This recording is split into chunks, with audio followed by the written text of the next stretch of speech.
Good evening सभी बच्चों। तो जैसा कि हम सब जानते हैं कि एसएससी जे 2023 प्री का रिज़ल्ट आ गया है और हर साल की तरह मल्टीपल शिफ्ट में होने की वजह से काफ़ी कन्फ्यूज़न क्रिएट हो गया है कि मेंस की प्रिपरेशन करनी चाहिए या नहीं करनी चाहिए। कट ऑफ क्या होने वाली है, अलग अलग कैटेगरीज़ की कट ऑफ क्या होने वाली है, क्या नॉर्मलाइजेशन होगा, अगर होगा तो किस शिफ्ट में कितना होगा, किस तरीके से चीज़ें काम करेंगी। तो इन सब को लेकर के काफ़ी सारे मैसेजेस आ रहे थे बच्चों को और बच्चों के और सभी के रिप्लाई करना आप ही जानते हैं पॉसिबल नहीं होता है। तो इसीलिए एक छोटी सी वीडियो मैं बना रहा हूं ताकि आपके डाउट्स क्लियर हो जाएं। हमारे पास लगभग 2 महीने हैं। स्ट्रैटेजी को लेकर के मैं वीडियो कल अपलोड करूंगा, लेकिन अभी यह फ़िलहाल यह जो वीडियो होने वाली है यह उन स्टूडेंट्स के लिए होने वाली है जिन्होंने अपनी आंसर की देख ली है, मार्क्स पता चल गए हैं, कन्फ्यूज़न है कि मेंस की तैयारी करें या ना करें। ठीक, तो एक छोटे से टेबल के फॉर्म में मैंने आपके सामने डेटा दिया है और इसको ध्यान से समझने का प्रयास करिएगा कि यहाँ पे क्या चीज़ें लिखी हुई हैं। तो हम सब जानते हैं कि जो सिविल के एग्ज़ाम हुए वो टोटल 4 शिफ्ट में हुए, 5th की मॉर्निंग, 6th की मॉर्निंग, 6th की इवनिंग एंड 7th का शिफ्ट। ठीक है, तो ये टोटल 4 शिफ्ट में हुए। अलग अलग categories, general category, EWS, OBC and SC ST, इनके नेचर अलग होता है, स्टूडेंट्स की वैरायटी अलग होती हैं। बेहतर बोलें कि जो स्टूडेंट्स के नंबर है वो अलग होते हैं। ठीक है, और अलग अलग डिपार्टमेंट में इनका वेटेज भी अलग अलग होता है, आप सब जानते होंगे। इसीलिए हर कैटेगरी का जो स्कोर जाते हैं, जो कट ऑफ जाती है वो अलग अलग जाती है। तो सिंपल भाषा में वीडियो को ध्यान से देखना, समझने का प्रयास करना, ठीक है, स्किप मत करना। तो सिंपल भाषा में अगर मैं बात करूं कि क्या रहने वाली कट ऑफ, तो नॉर्मलाइजेशन अभी हुआ नहीं है। तो नॉर्मलाइजेशन के बाद कितना स्कोर जाना है, क्या होना है, इसके बारे में मैं कुछ नहीं कह सकता। हो सकता है किसी शिफ्ट में नॉर्मलाइजेशन में मार्क्स बढ़ जाए, हो सकता है किसी में घट जाए।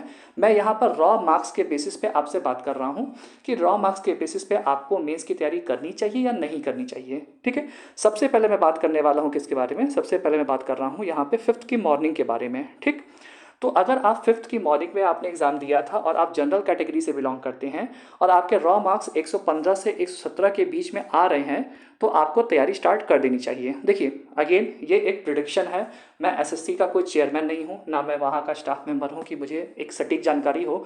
लेकिन जैसा मेरे पास रिस्पांस आया, 5-6 हज़ार बच्चे हैं, लगभग 1000 बच्चों के आसपास का रिस्पांस मिल चुका है। ठीक है, तो उसके बेसिस पे मैं जस्ट एक प्रिडिक्शन कर रहा हूँ, हो सकता है मैं गलत हूँ। ठीक है, ऐसा नहीं है कि सही हो सकता हूँ, बट मैं अपने एक्सपीरियंस के बेसिस पे आपके सामने कुछ प्रोजेक्शन रख रहा हूँ ताकि आप तैयारी कर सको। ठीक, तो जनरल कैटेगरी के हैं और आपका मार्क्स 115 से 117 के बीच में आ रहा है तो आप तैयारी कर सकते हैं। ईडब्ल्यूएस के हैं तो 110 से 112 के बीच में आ रहा है तो तैयारी करिए। ओबीसी में 112 से 114 एंड एससी एसटी कैटेगरी से बिलोंग करते हैं तो 108 से 110 के बीच में अगर आपके नंबर्स आ रहे हैं तो आपको तैयारी करनी चाहिए। ठीक है, जो 5th की मॉर्निंग का शिफ्ट था, ना तो वो बहुत ज़्यादा हार्ड था, ना तो वो बहुत ज़्यादा इजी था। तो मेरे हिसाब से जो रॉ मार्क्स हैं अगर इसके बीच में है तो आपको तैयारी करनी ही चाहिए। इसके बारे में मैं बात करूँ 6 की मॉर्निंग भी अगेन बहुत ज़्यादा टफ नहीं आई थी, ईजी टू मॉडरेट लेवल पे थी। तो अगर आप जनरल कैटेगरी में हैं, आपके स्कोर 113 से 116 आ रहा है रॉ मार्क्स, आफ्टर नॉर्मलाइजेशन की बात नहीं कर रहे हैं क्योंकि नॉर्मलाइजेशन जब रिजल्ट आएगा तब पता चलेगा। रॉ मार्क्स 113 से 116 है तो आपको तैयारी करनी चाहिए। 109 से 111 एडब्ल्यूएस के लिए, 110 से 113 ओबीसी के लिए और 106 से 109 एससी एंड एसटी के लिए। ये मेरा हिसाब से रॉ मार्क्स का प्रेडिक्शन होगा अगर 6th की मॉर्निंग की बात करूँ मैं। 6 की इवनिंग की बात करें तो यह, जैसा कि बच्चों का फीडबैक आया है, सबसे हार्ड शिफ्ट यही रही है। ज़्यादातर बच्चे जो 6 के इवनिंग में दे करके आए हैं उनका यही मुझे रिस्पांस रहा कि सर ये शिफ्ट बाकियों से काफ़ी टफ थी। अब थी नहीं थी ये तो मैं नहीं जानता क्योंकि मैंने अभी आंसर की सब बैठ के देखी नहीं है, लेकिन जैसा रिस्पांस रहा है उसके बेसिस पे मैं बात कर रहा हूँ। तो मेरे हिसाब से जो सबसे ज़्यादा नॉर्मलाइजेशन में फ़ायदा होगा वो 6th की इवनिंग के बच्चों को ही होगा। अगेन कितना होगा ये देखा जाएगा, ये बात की बात है। ठीक, तो यूआर में 110 से अगर 114 आपके आ रहे हैं तो डेफिनेटली आपको मेंस की तैयारी करनी चाहिए।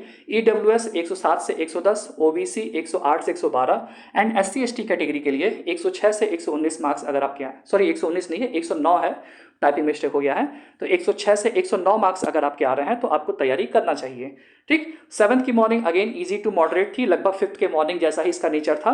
तो 100 ऐसा देखिए अगेन बच्चों के बारे में जैसा बच्चों ने बताया है वैसा मैं बता रहा हूँ। हो सकता है कि नेचर ज़्यादा इधर उधर भी हो सकता है, बट अगेन सिंपल से हम यहाँ पे तैयारी के बारे में बात कर रहे हैं तो इसके बेसिस पे हम यहाँ पे प्रिडिक्शन कर रहे हैं। तो जो हमारा 5th की मॉर्निंग का स्कोर था वही 7th की मॉर्निंग के हिसाब से भी होना चाहिए। ठीक, तो अगर आप अभी तक कंफ्यूज थे कि आपको मेंस की तैयारी करनी चाहिए कि नहीं करनी चाहिए और आपके स्कोर आपको पता चल ही गया है, तो आप ये जो मैंने आपको टेबल दिया है इसमें आप अपने मार्क्स का कंपैरिजन कर लीजिए और अगर वो इस रेंज में आ रहा है तो आप तैयारी करना शुरू कर दीजिए।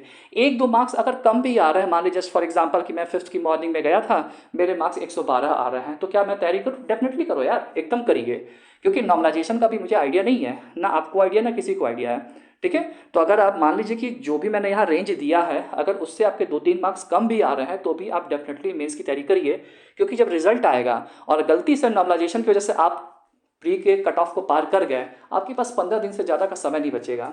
ठीक, तो ये रहा मेरा एक प्रिडिक्शन कि रॉ मार्क्स के बेसिस पे आपको तैयारी करनी चाहिए कि नहीं करनी चाहिए, कैसे तैयारी करें, कौन से बुक्स को फॉलो करें, क्या स्ट्रैटेजी होनी चाहिए, इसके रिगार्डिंग एक डिटेल वीडियो मैं कल अपलोड करूंगा। तो बस कुछ समय की बात है, थोड़ा वेट कर लीजिए।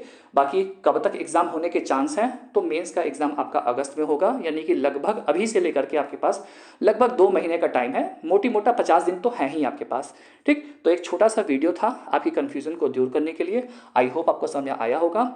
अगर आपको ये वीडियो पसंद आया तो वीडियो को लाइक करिएगा, हमारे चैनल को सब्सक्राइब करिएगा, यूट्यूब पर भी, टेलीग्राम पर भी, और शाम को 8 बजे हमारे क्विज होते हैं। अगर अभी तक आप टेलीग्राम पे नहीं जुड़े हैं तो डेफिनेटली डिस्क्रिप्शन में हमारा लिंक दिया हुआ है सारे सोशल मीडिया प्लेटफॉर्म का, वहाँ पर जाकर हमें ज्वाइन करिए। 110% आपको फ़ायदा होने वाला है। बहुत ही जल्दी हम लोग मेंस को लेकर के एक free of cost series YouTube पे लाने वाले हैं आपकी तैयारी को अच्छा करने के लिए, वो भी आपको बहुत फ़ायदेमंद साबित होने वाली है आपके लिए। बिल्कुल भी पैसा नहीं लगना है, ईजी गोइंग, आराम से आप तैयारी करिएगा। तो wishing you all the best, अच्छे से तैयारी करिए एंड बढ़िया स्कोर लाइए। मिलते हैं फिर कल।